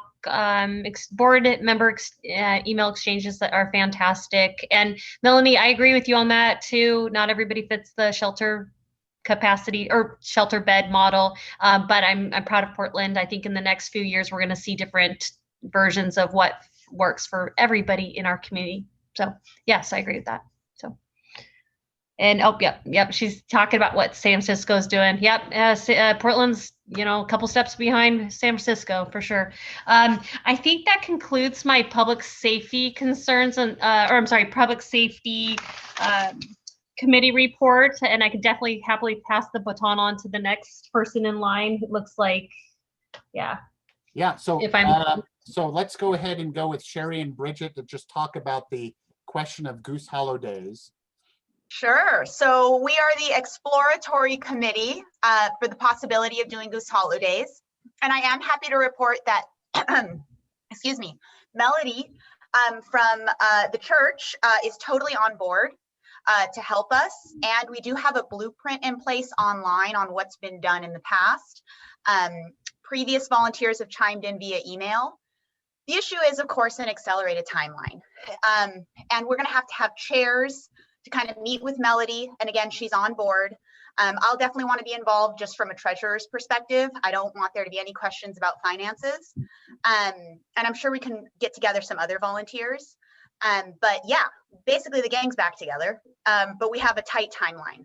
And again, this is just an exploratory thing. But we think it's doable. We have key players on board. I want to hear what other people have to say, and we do need to find a chair. I think there are some folks that would possibly consider doing it. I can't speak on their behalf. I did beg Catherine, but she's not on the call, to see if she'd be interested. And we could do co-chairs. Hey, Sean, maybe a husband and wife duo. But we think it's doable. Yes, it's a tight timeline, but we have Melody on board and we know she's not afraid of hard work. And we have the blueprint there online. And we have volunteers like myself included. So I think it's doable. I want to hear your thoughts. And if we don't do it this year, we can always do it next year, but we know there's interest. We know businesses need support. It's a good opportunity to kind of rally the neighborhood, and it's been done before. I've never had the privilege of experiencing a Goose Hollow Day, but I'm on board to help and support. And I keep saying blueprints there, Melody's on board. We just need chairs. So Bridget, it sounds like that you're proposing a motion to set up an official Goose Hollow Days committee and hold it in 2021, if possible. Yes, I am hoping we Okay. do that. What Scott said. Sherry, is that something that you want to second? Yes, Okay. I do. And there's something, I don't know when to bring it up, but I did talk to Carl Rear, and I talked to Melanie Yu about the MAC Club and exactly where this all goes. And I mean, because in the past, the MAC Club has been a key player in this. And of course, now, there's this whole problem with the development and, could we, Jerry, are you still on? I don't know if Jerry is still there. Jerry is the one who's been in charge of a lot of the street permits and so on. So I don't know. My gut level feeling says, go ahead and get the MAC Club involved if they want to. And, it's just, even if, whether it's the last one there or not, I mean, I just want to have it by all means on block 7 and the streets and whatnot, if we can possibly get around doing that. I think I'm all for it. Okay, any discussion? Yes, I have a couple of questions to ask. When do you propose doing this? Are there any tentative dates that have been discussed? I think we'll fall back on the committee chairs, but we're probably eyeing the fall. Yeah, I just want to, I don't have it right in front of me. Just make sure you don't have it on Rosh Hashanah, Yom Kippur. That's the main thing. And this year it falls in September. Trying to think when exactly. And Here we go. we'll definitely look for that stuff. And that's more of a once the chairs are Yeah, identified. no, we'll Right. figure that out, Sherry. We'll figure that out. Okay. Right now, let's just go ahead and, Well, there was another question I had, and it kind of ties in with the neighborhood picnic. I know last month, Scott, you had mentioned you thought that both will be doable. I was just curious if you had reached out to the Timbers or Peregrine, because in the past it was like a one-off. If they did not do the picnic, then they would give us a donation towards Goose Holidays. If they gave us a donation to Goose Holidays, then they wouldn't give us the picnic. So I just wondered if that's in the works as well. I talked to Ken today from the Timbers organization and some of their scheduling people, and they're suggesting August 29th for the neighborhood picnic, August 29th. We can always change that to some other date because the discussions are preliminary. As for whether it's a one or the other, I haven't had that discussion with them because we haven't gone down the road enough with Goose Hollow Days, but I can certainly talk to them about, hey, thank you for hosting us again for the Goose Hollow picnic in August. How about if you kick in a little bit extra for Goose Hollow Days and maybe even have a booth that the Timbers and Thorns can, actual famous players can be at so that they can sign posters or something. That was recommended to them at the first two Goose Hollow Days. They passed, although they did give us things to give away, signed soccer balls and t-shirts and stuff like that. Yeah. The question on August 29th, is that when they have a game scheduled, or would that just be where we would be on the plaza level? Right, it's the same as it has been They've done it both ways. in the immediate past, which is just us on the plaza level, not That, because not that I everything. think would be better. It gives us an opportunity to actually meet our neighbors. So there's that. Any other questions? Yeah, Sean. Sure. Just a couple of questions came to mind. Is block, so in this would be my first Goose Holidays, but in those that have gone past, it's been on block 7. Has that been our primary location for facilitating it, which of course would necessitate the max support to doing so? Is that right? So there are only like 2 concrete pads that are on block 7 that we use, like one for the stage and one for the bouncy house. Everything else is on the street. Okay. So as far as needing MAC buy-in, it's going to be a very easy sell because it doesn't take up their park. Got it. Got it. Great. And do we anticipate, and maybe this is more logistical for something later, but I'm just thinking, do we anticipate any additional challenges or complications from a second round of COVID, or additional public health considerations that we would need to factor into? I sent out some information before last month's meeting to the board from PBOT, where they were going to be either lowering or rescinding certain fees. They were also going to, in the past, we used to have to get these stanchions that close off the street. Now they're allowing you to use a garbage can as long as you put a nice sign on it. However, they did not say what the rules and regulations would be. Our table's going to have to be more than 10 feet apart. So I think those are things that need to be looked in as well to see what it's doable, and also whether they're going to limit crowds. If this occurs in September or October, the odds are everything should be wide open, but one never knows. Sure. And I had one other question regarding the monies available. My understanding is there was approximately $1,600 or a little bit more from the last Goose Hollow Days. And I know in the past we then used that as seed money to go forward. And if additional funds were required to either come back to the board, or based on the monies and donations that would be coming in, and that expenditures cannot exceed what comes in. I know in the past we had BMW was a major sponsor, and even with the Timbers, Timbers haven't played literally in a year and a half. So how much money will they have available remains to be seen. The same thing, I believe, with the BMW dealership. I have no idea where their business has been in the last year or year and a half. So those were the 2 big donations that we had gotten. And so I think a lot would depend on whether it could be done for less money than it had been done in the past. But my understanding is there's approximately $1,600 or a little bit over $1,600 that would be available to initially fund Goose Hollow Days. And when we've done that in the past, that's also been put in the motion when it was finally approved to go forward with it. So I'm just laying out the historical past of how all this was done. Okay, well, I think that's fair, Eric. I think what we can say is that we're voting to approve a committee to run Goose Hollow Days with a seed fund of $1,600. And that if they want to use any more than that, then that they should come back to this board and ask for more.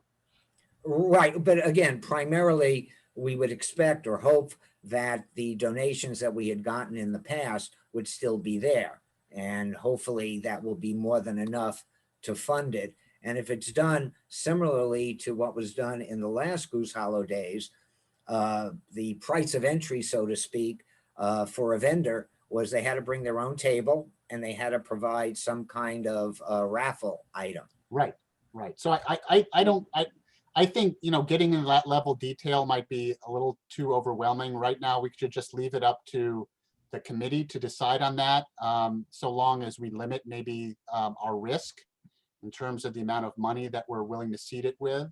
Because I don't want to hamstring the committee with, too much details what they have to or have not do. Bridget, do you want to kind of rephrase the motion? So not only do I have a motion, but I also have a volunteer to co-chair with Melody. Sean has stepped up. And obviously you can count on me to volunteer actively. I don't know, there's something about those titles that make me uncomfortable. So a motion to, I'm so sorry, I'm so bad at this game, Scott. It's not a game. So how about a motion to establish a Goose Hollow Days committee with Sean and Melody Hughes as the co-chairs. With a seed of $1,600 and a hope or expectation that the expenditures would not exceed the income generated. Can I second that? Yeah, we have to repeat it back. Jesus. I would have made the worst barista. Yes, a motion to put together a committee to start Goose Hollow Days and with a $1,600 budget. Seconded. It would be seed money of $1,600. That would be seed money of $1,600. By the way, Mel is doing a stand-up comedy routine, which I really appreciate. Thanks, Mel.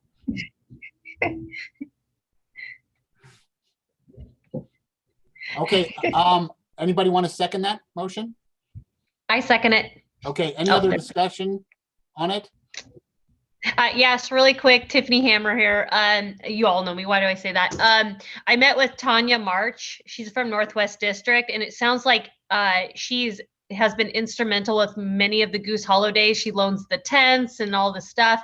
And today she was, I met with her over in Northwest District, and she was absolutely excited to hear that Goose Hollow is going to do something like this because they're thinking the same thing, that they got to do it now or not. And my only question too is, should we try to do Goose Hollow Days maybe in August along with the picnic? Is that too crazy? Because I just worry September, who knows, with COVID or weather, inclement weather might be an issue. School will go back in session, that kind of stuff. And then third, just to give you an update, Old Town Community Association's been doing street festivals every weekend now for the last month, and it's actually getting so much great response. And I think they had over 1,000 people that came through in a weekend. And I said this on the last report too. They keep having these big numbers, and people are coming to the community. So they actually want to come to the community. They want to learn more about the community. So I'd say yes on Goose Hollow Days for sure. If Old Town, Chinatown can bring people there, then Goose Hollow Days can too. So. Okay, call for a vote. I'm all for it, by the way. Anybody else? Sean, you're awesome. Thank you so much for volunteering. It looks to be unanimous. Bridget, Sherry, thanks for your hard work on getting us to this point. Great motion, Bridget. Great motion. Okay. Postcard update, moving to postcard update. I'm sad to report that Marlene Cable had to resign from the board because they're moving away from the neighborhood. There was some safety issue that she and her husband encountered, and they just need to get somewhere safer.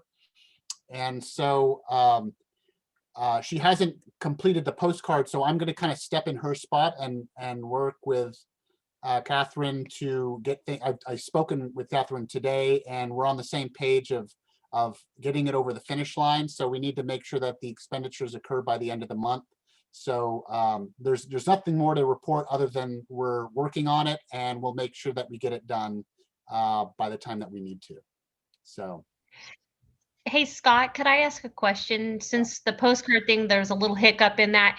Do we have time, if that Goose Hollow subcommittee comes together with a potential date, can we put it on the postcard? Is that too? For Goose, yes, absolutely we can. And that might be one of the reasons why we delay it is, but if we can come up with a Goose Hollow Days plan, it might be more likely that we would say, Goose Hollow Days Street Festival in September, or neighborhood picnic in August, and that they should sign up at this website, and there's a QR code that they can go ahead and do so in order to receive certain information. And it's possible that we would have a ticket that would be imprinted on the postcard that they would need to keep in order to hand to us as a ticket for entry to our picnic or something like that. That way, when they get the postcard in the mail, it doesn't immediately go in the trash. That they hang on to it, maybe attach it to their fridge or something like that for a few months so we can get some use out of it. So we're still talking about that, but I'm worried that we're putting Sean under a tremendous amount of pressure already, putting him, having to come up with an exact date in the next 2 weeks, and that date may change based on who knows what's going to happen. September 35th. September 35th. Okay, awesome. You there? Yeah. So we have a date already. He's fast. September what? September 35th, Sherry. You there? Okay, so one of the things I forgot to mention, I always have the Hoyt Arboretum do the Heritage Tree Tour of Goose Yes. Hollow. So Yes. I want it, so it's not Goose Hollow Day, it's days, and then Tracy does her thing. Right. Yeah, I think it's worked out really well in the past, and we should continue to do that. So absolutely. So I just want to point. Sean probably hasn't been exposed to that, so make sure to communicate with him kind of in general what the days mean, why we have multiple days, and what happens on those days. Okay, Some so of that information and that outline is also on the website too, right? Think so. yeah, I think it is, isn't it? I just want to point out something just in passing. Did you all hear the helicopters and everything? I mean, we get bombarded with this every night because I guess the police or whatever, I mean, we're on a flyway. Every single night we get drowned out by these helicopters, like police helicopters. Well, Does any? are they police helicopters or are they tourist helicopters? Oh, I didn't know that. I just assumed that they were going to the central city, with the police. I could be wrong. I don't know. There is some There's a- that are flying over. I can see them, but some of them are general use helicopters. Yeah. What I'm getting is police sirens constantly. Lots of, I Yeah. haven't had one during this period, but usually there was a couple. Yeah, it's annoying, isn't it? Hey, we're getting close to 2 hours on the meeting, and we have Jerry in the house, and I want, before he dies of old age, I want to get him on the Stadium Oversight Committee update. Jerry, I'm glad that you're here. Hi, I can wake up now. Okay, the Stadium Oversight Committee will meet next Thursday. Time and method to be announced. The fifth committee member has not been selected because there hasn't actually been a committee vote on it yet. But the single person that remains in the running to be that fifth committee member is Rachel Clark. So it looks like it's going to be pretty much a unanimous vote for Rachel. The As you're all aware, the looming issue for the Stadium Oversight Committee has been, at least for the last few years, it's been traffic and parking. That's not to ignore, graffiti, hooliganism, litter, vandalism associated with sports events at the stadium. The Timbers have sort of changed the model. In the days of Thirsty Thursdays and the baseball use of the stadium, there was a lot of bad acting on those Thirsty Thursdays, mostly by tipsy ball game goers that were having trouble finding their cars. Apparently, the Timbers have done actually every game, both before and after, they do a sweep of approximately a quarter-mile radius of the stadium, picking up litter. They've been doing that for years, and they will continue to do it. Litter associated with the soccer games has been nil. Hooliganism, well, in the case of the Timbers, a lot of it has been pretty good spirited. It's had very few incidents of actual vandalism, and then it seems to have been associated with folks from a nearby city showing up in support of their teams. So the parking issue remains an issue, although for the last year, of course, it's been nothing.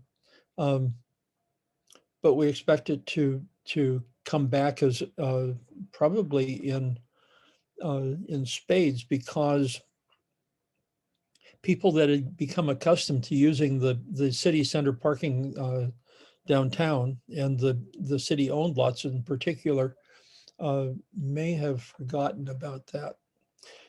We need to emphasize to the Timbers that they need to continue their public information campaign. In fairness, we have the best mode split defined as people choosing other modes of transportation rather than private automobiles in the country. A vicinity 40% of people arrive either by mass transit or cycling or walking. It's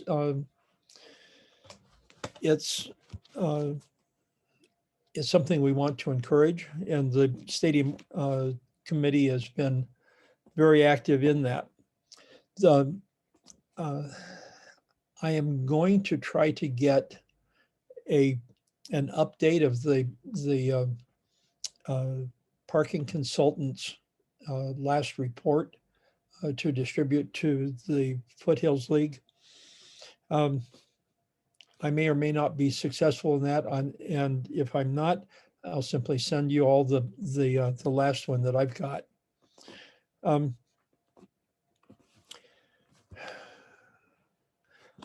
The construction in the area is going to raise hell with the on-demand transportation. We're talking about Uber and the like.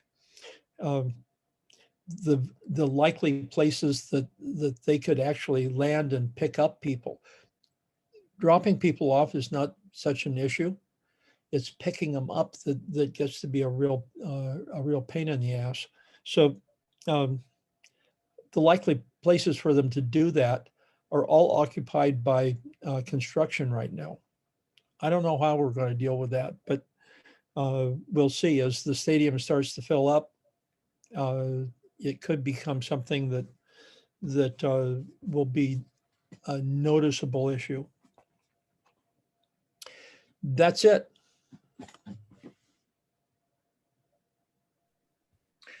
Jerry, did you say the meeting was next Tuesday or next Thursday? Next Thursday. Thank you. I can give you the Zoom information now if you want it. Okay. It's 822-9352-6737. And then the password is 432777. And once you do that, at the meeting, you can also sign up to get future notices. Right now, the only people who tend to show up is Alan and myself. That might change when they start offering lunches again, but time will tell. I want to congratulate them. I know it's more expense, but they're putting a security guard out in front of the stadium now. Most days. Hey, Tiffany here. I can tell you, I've been meeting with the Timber Stadium like quite often, and they even gave me free tickets to one of their opening games. So I'm super excited. I guess they must like me enough to keep me around, because I do the tent counts and the trash, and then I address all those security issues that they've been experiencing all around that stadium there. But they did contribute to the private security consortium that started April 15th, and they're a major proponent of the safety of the whole neighborhood through there. The private security grid is Burnside, 14th Avenue, Lincoln High School, and Mac Club and Timber Stadium, and just behind it on 20th Place. So you actually will see walking foot patrols through there, I think up to 16 hours a day now, and they work in relationship with the Timber Stadium, because that whole area actually over the last year went through a lot, right, with an unsheltered population and a lack of bathrooms, and I'm not going to go into details, but that whole area has been reactivated with a support structure that I'm super proud of. Not only the Timber Stadium, but the apartment complexes and condos right there have forged a relationship. So I wouldn't be shocked if the Timber Stadium in the neighborhood have built a relationship with each other over this last year that said, gee, we're in an ecosystem and we got to make it through this. So yeah. Tiffany, what I was talking about, they have a uniformed, it's not part of the consortium. It's a blue. Yeah, uniform. his name is Jake. Jake from State Farm. Jake, yeah, I know whatever. him. But he's standing right out there most of the time. So he's fantastic. And Jake doesn't go off of that corner right there. He stays on the stadium, and then he works with Pacific Echelon for anything. Because one of the concerns was if you have someone that's is unruly or being violent, or if there's an issue, in the past, like the Timber Stadium would just say, hey, you stepped off of the lot. That's the next door neighbor's problem, not ours. And that doesn't work anymore. So, and that goes for the bank that's across the street too. You know, you don't just send a situation at your neighbor, right? There's no police officers that are at our dispense really. And with an hour response time, that's an issue. So anyway, so the Private Security Consortium works with Jake over there. He's fantastic. If you want to say hi to him, I think that's been super valuable. But the private security structure has been changed to adapt to the last year's situation. And I think it's safer. So anybody going to a game, by the way? Anybody? Yeah? Yay, hi, Judy. Yes, yes. Yeah, some thoughts and some Timbers games. I'm really excited. And also, Tiffany, you deserve season tickets. You know, that's what I keep saying to Ken Puckett. Come on now. Am I on the payroll? No, I'm just joking. Anyway, but I'm thankful for the ticket. So. Wonderful. Okay, thank you. So with that, we can move to just a quick summary of what's going on in the planning world. So you'll see the art tower is topped out. They're basically going to be putting the glass on the top floor, which is kind of the most interesting part of the building. And when they light that up, that's going to be, really amazing part of the neighborhood. So it's a big building, it's a tall building, but it's going to bring a lot of residents to that part of our neighborhood, and it might end up being a lot safer. What's the name of the building, Scott? I'm sorry. What's that? So the art tower. The art tower. It's the big Art. tower by Artist Repertory Theater. That's, they refer to it as. the Oh, art tower. okay. Yeah. I was confused which one that was we were talking about. Yes, art. The Butler block, which is the block across from Lincoln High School, is nearly complete. And I suspect that they're going to be having sidewalks poured here in the next week or two or something like that. And then it will really open up. It's looking great with the brick siding on it. And it looks like it might even open up by the end of the summer or early fall. So we'll see there. And then Lincoln High School, they're already finishing out some classrooms, believe it or not. And they're going to be putting the siding, which are these big panels that are like red brick color, but not actually bricks, just huge panels. They're going to be start hanging the siding up, so you're not going to see the blue sometime in the next 4 weeks. So it's pretty amazing that it's coming as far and as fast as it is. It's still slated to open June of 2022, so a year from now. That's when the administrators are going to start moving in the office, and then the 2022-2023 school year is going to start there for the Lincoln High School students. But that's just an amazing amenity that we have in our neighborhood. Over $200 million of cost or something like that is being sunk in our neighborhood. It's just going to look great. So Block 7 is obviously the only project that people seem to be interested in. There is no update beyond what we have before. We're waiting to see what date has been reserved for a design review hearing. Supposedly documents had been submitted to the city and they're reviewing them. I don't have access to them, but we didn't have a planning meeting in June, but the one in May did have a presentation by the developer, and they went off of the final plans that were submitted to the city. So if you went to that meeting, you saw what the building was intended to look like. And I will give a shout out to David Delaney for doing a lot of work in researching just how big and bulky buildings are around the city and how this one stacks up. And just to summarize it, FAR is basically a measure of how bulky a building is, the ratio between the land area and how much square footage it has. So if you have a 10,000 square foot lot and you have 40,000 square foot of building, that's 4 to 1. That's what the FAR is. So a building like the Vista St. Clair, as big as that building is about a 4.25 to 1 FAR. This building is 9.25 to 1. So just to give you an idea that it is quite a bit more than twice as bulky as the Vista St. Clair building. There are buildings that are as bulky scattered around town, but they don't have the same zoning, and they're in an area that you would expect it, like the Pearl Metropolitan Building and those buildings around that where the entire building is a 20 to 30 story high rise on a block of the same size. But other than that, this building does appear to be quite a bit bulkier than any other building in our neighborhood, and probably the bulkiest building of its type, the largest FAR of any RM4, that's right, RM4 zoned building in the entire city by quite a bit.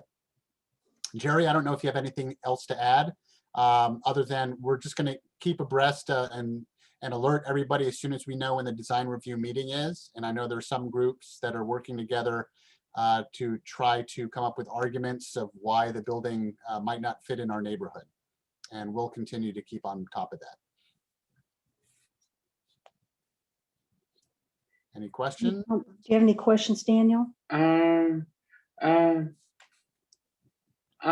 Yeah, actually I do, if that's okay. Sure, go ahead, Daniel. I took, as part of my urban studies thing, I took last fall a course on community planning and ethics. And one of the things the professor was wondering, what thought was interesting is that he felt that Block 7 may have been one of these like informal spaces that the community has already claimed it informally as their own. So we found the case very fascinating and illuminating. So I had a lot of chance to educate people about that. And the other thing is, the question that I was going to raise about this. He thought as a way out that if it's possible to raise money to buy Block 7 from the MAC. He thinks it would be harder for Mill Creek. He thinks that the decision could be reversible. Okay, Whoever. thank you, Daniel. Mhm. Yeah, I keep on working on that angle, and we'll definitely use your expertise and fall back on that. So keep on researching, talking to your professors, and send anything you find interesting to us, okay? Thank you. All right, thanks. Oh. If no one has any other questions on planning, I do want to jump to just a very quick report on Neighbors West Northwest meeting that we had last week. And it was mainly a very, I guess you would say, kind of boring meeting, talking mainly about budget. But some certain items of interest are, we're going to have some input on who the new director of civic life is going to be. So stay tuned for that. If you have any other input, go ahead and send it to me. B, the Swirl neighborhood has now been added. Well, it hasn't officially been added, but the agreement has been made that if they want to join our organization, that they can. And they've already joined the now core 6 group of neighborhoods. I'm not sure how that's going to affect us as a neighborhood. We have a very good working relationship with them, but just to let you know that now Neighbors West Northwest may in the very near future include the Southwest Residential League just up the hill from us in Portland Heights. And let me see here. The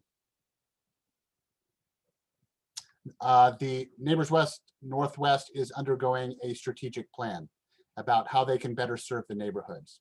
So if you have any ideas or concerns about how they're currently operating and would like them to operate differently, now is the time to act, because we're rewriting the strategic plan on that. And that's all I have.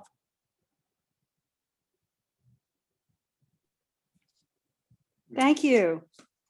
So with that, unless any comments from the public before we end the meeting?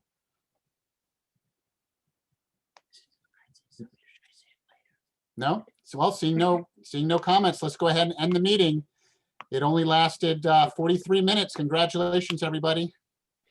Thank you, Scott. Make sure Thank that you, gets Scott. make sure that gets in the minutes, Vadim, that this meeting lasted 43 minutes.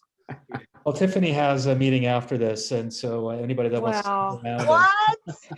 When is your bedtime? and, No. You saw me yawning. I'm actually go to bed. I need to go to bed right now. No more meetings for me today. But hey, could I, in closing, can we just all send Marlene an email, just say thank you for the service that she put in? I mean, volunteering on the board, we all know it's an effort in the community. Like, I'm so thankful to her. I'm sad to lose her and her perspectives, even if over a short period of time, she had an impact on me, and I hope she had the same on all of you as well. And I think we should all probably do our part of looking for a board member in our community that could bring what she brought to the table. She had so much to offer, and we need someone else like that, just to bring up our spirits and then give us a different perspective. I thought she did such a good job of that, and that's kind of where I'm at. So once again, another task on all of our plates: look for someone that does not could bring a different perspective to our board.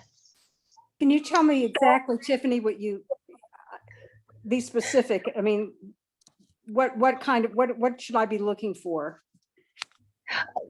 Just keep your eyes open for someone that you feel like would be a fresh perspective to the board. An underrepresented person out there in the community that I think would be a value to our board for sure. And if you don't spot someone immediately, it'll probably hit you. And I've been keeping eyes out. But just like I said, that's our homework assignment, I think, right? And Scott, when do we need to fill that position? We don't need to fill the position. In fact, next month we're going to talk about forming an elections committee for the next election that will occur in November. And so it's happened where we've had an unfilled position for a long time. But if we find an appropriate candidate, then we can get them installed in the next meeting. So, and Sherry, to put a finer point on what Tiffany's talking about, the city and especially Civic Life is very concerned with diversity and equity. So those key words, if you know what diversity and equity is and why we're not maybe as diverse as we could be. Okay, for the record, we do have a white passing Latina on the board. Okay, se habla español presente. So you can always fall back if you need me, okay? Yeah. Immigrant refugee right here. And Sherry, I think equity means somebody that wants to be secretary. So Yes, I think we should give a big thanks to Vadim for doing that wasn't- incredible work as secretary. So he can't that was leave. not a plea. We're not for- going to let him leave. Thank you. Yeah, definitely. Oh, you guys are hurting my cheeks, but no, seriously, we have a way of opening back the door of keeping the minutes go or the meeting going. But yeah, let's conclude that. And I just say thank you to all of you. I enjoy even going over in minutes with all of you because you're wonderful people. So I look forward to next month's meeting. I So, do too. I have to say this. It's been, this COVID has been a very isolating time, and I really look forward to these monthly meetings because I feel like I'm part of a community, even though if it's a virtual community, and that I really look forward to I don't know if, given our problems with the Mat Club, I don't know if we're ever going to want to go over there and get those wonderful cookies anymore, which will be a loss. But Don't forget Blue Star's moving in. Blue Star Donuts. I smell them every other day. They're baking, but they're not open. I don't know. I thought they went bankrupt. Are they not bankrupt? Blue Star, they're moving into the Culinary Institute still. I Okay. believe. Was they didn't own a building, and I think now they're really going to kind of take that building and make it their own. It's a lot bigger space. Yeah. Right. well, does anyone know what happened? What's to become of the Culinary Institute? Is it gone for good? I don't. My opinion is they couldn't make much money, and the sign's still there. Yeah, I really missed it because like for $9 you could get the most incredible lunch on linen and served with waiters, and it was great. And I think it was something like $20 for these beautiful dinners, and we used to love going over there. I'm really missing it already. Yeah. That's why they're out of business. Well, they probably couldn't have made any They money need off students. You gotta upsell, All right. Well, it was great seeing everybody. Great Excellent seeing you meeting. too. It's the Thank best you. 6 hours that I spend every month. So I appreciate it. Wow. Next Thumbs time in up. person. Bye-bye.